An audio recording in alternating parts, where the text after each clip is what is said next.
پھر دوبارہ آئے ہیں، ہن ملن نہیں آ رہے، ہن چھری لکائی ہوئی ہے. وَفَدَيْنَاهُ بِذِبْحٍ عَظِيمٍ، ابراہیم جاؤ بچے کو ذبح کر دو. چھری لے کر باپ چلا، 1500 کلومیٹر کا سفر. سارے راستے کیا سوچ ہوگی کہ میں چھری چلاواں، اے بکرا تھوڑا اب میں راہ چاہیں تے بکرا ذبح ہویا پہ کہ وہ عید پڑھ کے گیا اسے. اے بکرا تو نہیں کومنا، پتر کومنا ہے. عمر کتنی ہوگی؟ 92 سال. 92 سال ایک بندے کو مرغی نہیں کوئی جنت، تو پتر کومن دا حکم آ گیا.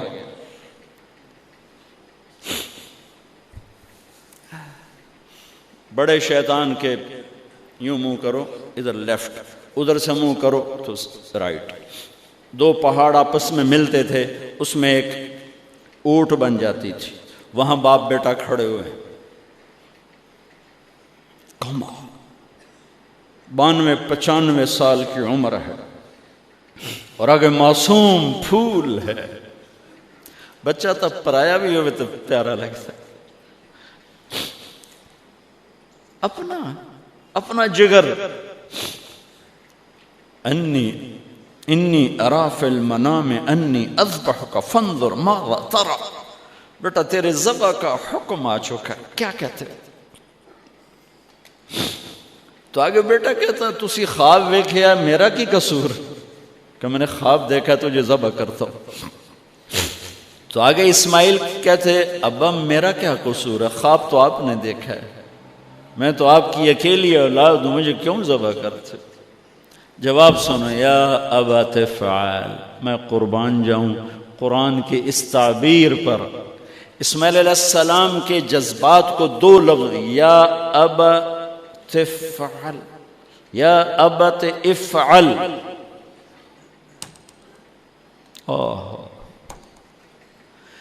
کیا تسلیم و رضا ہے.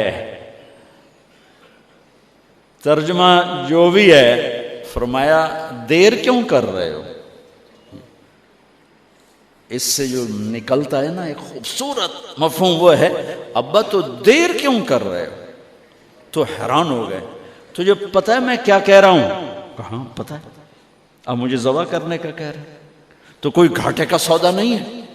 آپ کے بدلے میں جنت، دنیا کے بدلے میں جنت ملے گی اور آپ کے بدلے میں اللہ ملے گا. اس میں کیا گھاٹا ہے؟ آئے خیال پیچھے چلا گیا ماں کی طرف. کہنے لگے ہاں میری ماں نو بڑا دکھ ہوئے گا. تو پھر اپنا کرتا اتارا، کہا ابا یہ کرتا میری ماں کو دے دیں،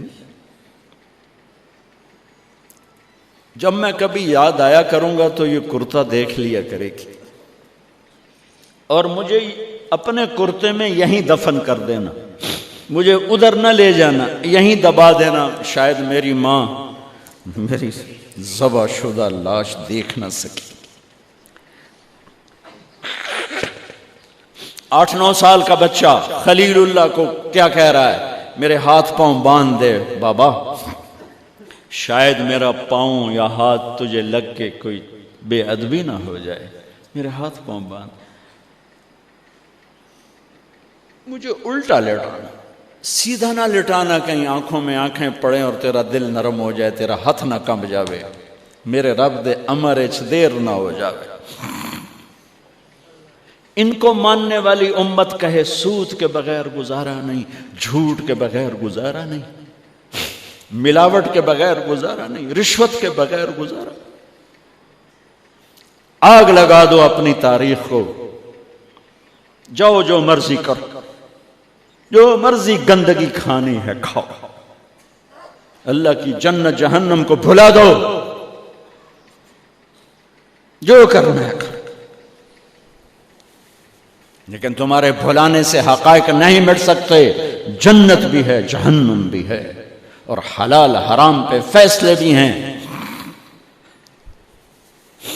ابراہیم علیہ السلام نے ہاتھ باندھے، پاؤں باندھے. یہ کوئی بکرے دے ہاتھ پیر تو نہیں بننے جا رہے، پتر دے ہاتھ پیر بننے جا رہے ہیں. الٹا لٹایا، ایک ہاتھ میں چھری، ایک ہاتھ میں سر کے بال. گوڈا کانڈتے رکھے، گھٹنے کو کمر پہ رکھا، یوں بال پکڑے اور چھری، اور ایسے یوں آسمان کو دیکھا.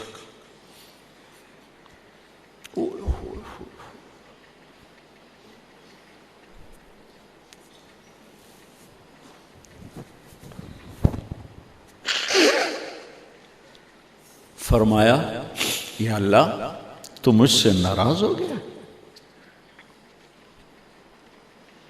یا اللہ تو مجھ سے ناراض ہو گیا کہ اسماعیل کی محبت میرے دل میں تجھ سے زیادہ ہو گئی؟ نہیں، کبھی نہیں. یا کوئی میرا امتحان ہے؟ یا اللہ میرے دل میں تو ہی تو ہے، لاکھوں اسماعیل تجھ پہ قربان. آسمان کے فرشتے 2 دفعہ روئے ہیں جب سے پیدا ہوئے ہیں. ایک یہ جو واقعہ سنا رہا ہوں، جب ابراہیم کی فریاد 7 آسمانوں میں گونجی تو نہ رونے والے فرشتوں کے بھی چیخیں نکل گئیں. اور ایک طائف کی وادی میں جب میرے نبی کو پتھر پڑے اور آپ بے ہوش ہو کے گرے تو آسمان کے فرشتوں کی چیخیں نکل گئی. اب چھری جو چلائی، میرے رب کا امر آ گیا، نہیں کاٹو گی، نہیں کاٹو گی. یہ نہیں کہ یہاں کوئی لوہے کا ٹکڑا آ گیا یا چھری موم بن گئی یا اے ٹوٹا لوہا بنیا. چھری تیز تھی، گوشت نرم تھا. عرش والے نے کہا نہیں، چھری کیسے کاٹے؟ آگ نہ جلائے، اب کیسے جلائے گی؟ مچھلی کے پیٹ میں جا کے موت مت آئے، اب کیسے موت آئے گی؟ دوسری دفعہ، تیسری دفعہ نہیں چلی. اٹھے جا کے پتھر پہ تیز.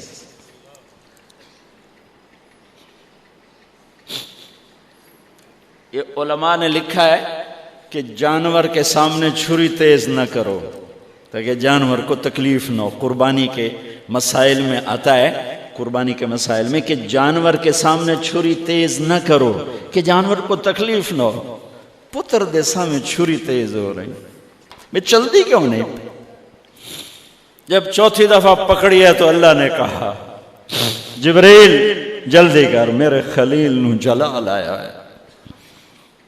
امتحان پاس ہو گیا. وَنَادَيْنَاهُ أَنْ يَا إِبْرَاهِيمُ قَدْ صَدَّقْتَ الرُّؤْيَا إِنَّا كَذَلِكَ نَجْزِي الْمُحْسِنِينَ وَفَدَيْنَاهُ بِذِبْحٍ عَظِيمٍ. پٹی باندھی تھی آنکھوں پر، چھری جو چلائی چل گئے. آنکھوں سے پٹی اتاری تو سامنے چھترا اور آگے اسماعیل اور ساتھ جبرائیل، دونوں مسکرا رہے اور چھترا سامنے پڑا. میرے نبی ساری زندگی 2 چھترے ذبح فرماتے تھے قربانی میں، ایک امت کی طرف سے، ایک اپنی طرف سے. حج کے موقع پہ 63 اونٹوں کی قربانی دی. جس امت کے پاس یہ تاریخ ہو، ان کے پاس کہاں سے گنجائش لاؤں جھوٹ کی، فساد کی، منافقت کی، زناکاری کی، بدکاری کی، جوے کی. کتنی میرے نسل کے بچوں کو اسی تلمبے میں رہنے والوں نے نشوں پہ لگا کے، ارے میرے بھائی کیوں لوگوں کے چراغ گل کرتے ہو چند ٹکوں کے پیچھے؟ کیا اللہ کے سامنے نہیں جانا؟ کتنے بچوں کے میں علاج کروا چکا ہوں، لاکھوں روپے خرچ کر چکا ہوں کہ غریب لوگ اجی میرا پوتر نشے تے لگ گیا ہے انہوں تو بھجوا دے. اب تک کتنے بچوں کو میرے اللہ نے ذریعہ بنایا مجھے. تو میں جب تک یہ اڈے والے بند نہ کریں میں کہاں سے اتنے لاؤں اسباب کے ایک ایک کا علاج کروں. لیکن یہ میرا پیغام ہے کہ مرنا انویت مرنا آسان. موت کو حسین نے بھی گلے لگایا تو چھڑیا یزید نو بھی نہیں موت نے. آج فیصلہ ہوگا وَامْتَازُوا الْيَوْمَ أَيُّهَا الْمُجْرِمُونَ. آج ایک پاسے ہو جاؤ. یہ دنیا تو لمبا نہیں ہے کہ نشے دے اڈے چلاؤ، چرس افیم ہیروئن دے اڈے چلاؤ، بدکاری دے اڈے چلاؤ، آج ادھر آ جاؤ۔ ہاں میں یہ کہا کرتا ہوں، چھری چلی اسماعیل پر، اللہ نے نکال لیا۔ پھر 2000 سال کے بعد میرے نبی کے باپ کی باری لگ گئی، وہ لمبا قصہ ہے، ٹائم ختم ہے۔ چھری چلنے لگی میرے نبی کے والد عبداللہ پر، اللہ نے نکال لیا۔ 100 اونٹ ذبح کروائے اور ان کو نکال لیا، لیکن چھری نے چلنا ضرور تھا۔ اس لیے کہ زمین کو پانی نہ ملے تو وہ سرسبز نہیں ہوتی۔ میرے نبی کے گلشن کو پانی کی ضرورت ہے اور تھی اور رہے گی، تو میرے نبی نے اپنی اولاد کا خون پیش کیا، اپنے صحابہ کا خون پیش کیا، اپنا خون پیش کیا۔ احد کی وادی میں آپ خون و خون ہو گئے، دانت ٹوٹ گئے، چہرہ خون آلود ہو گیا۔ اسماعیل چھری کے نیچے سے نکال لیے گئے، حضرت عبداللہ چھری کے نیچے سے نکال لیے گئے۔ جب میرے نبی کے نواسے کی باری آئی تو چھری کو چلنے کا حکم، پھر حسین کی بھی کٹی اور عبداللہ کی بھی کٹی اور علی اکبر کی بھی کٹی اور قاسم کی بھی کٹی اور جعفر کی بھی کٹی، عون کی بھی کٹی، عبداللہ کی بھی کٹی۔ سارے آل رسول کے نام بتا رہا ہوں جو کربلا میں شہید ہوئے۔ 17 آل رسول میں سے شہید کیے گئے، باقی تو سارے غلام تھے 72۔ 17 میرے نبی کے گلشن کے پھول تھے۔ ہاں انہیں کھاد بننا تھا۔ میرا اللہ چاہتا تو ان واقعات کو روک سکتا تھا، لیکن اللہ اقبال کی قبر روشن کرے، اسلام زندہ ہوتا ہے ہر کربلا کے بعد۔ یہ میرے رب کی سنت۔ ہمارے لیے کربلا نہیں ہے، ہمارے لیے کربلا کیا ہے؟ جھوٹ چھوڑو، زنا چھوڑو، شراب چھوڑو، جوا چھوڑو، سود چھوڑو، ظلم چھوڑو، ذاتی چھوڑو، الزام تراشی چھوڑو، ماں باپ کی نافرمانی چھوڑو، بیویوں پہ ظلم چھوڑو، لوگوں کے حق مارنا چھوڑو، لوگوں کو بے عزت کرنا چھوڑو، جھوٹے مقدمے چھوڑو، جھوٹی گواہیاں چھوڑو۔ ہمارے لیے یہ چھوڑنا ہے، ہمارے لیے یہ چھریاں ہیں۔ چلاؤ چھری اپنے جذبات پر، احساسات پر، ان غلط خیالات پر جو کل کو اللہ اس کے رسول کی بارگاہ میں ہمیں شرمندہ کر دیں، ہم آنکھ نہ اٹھا سکیں۔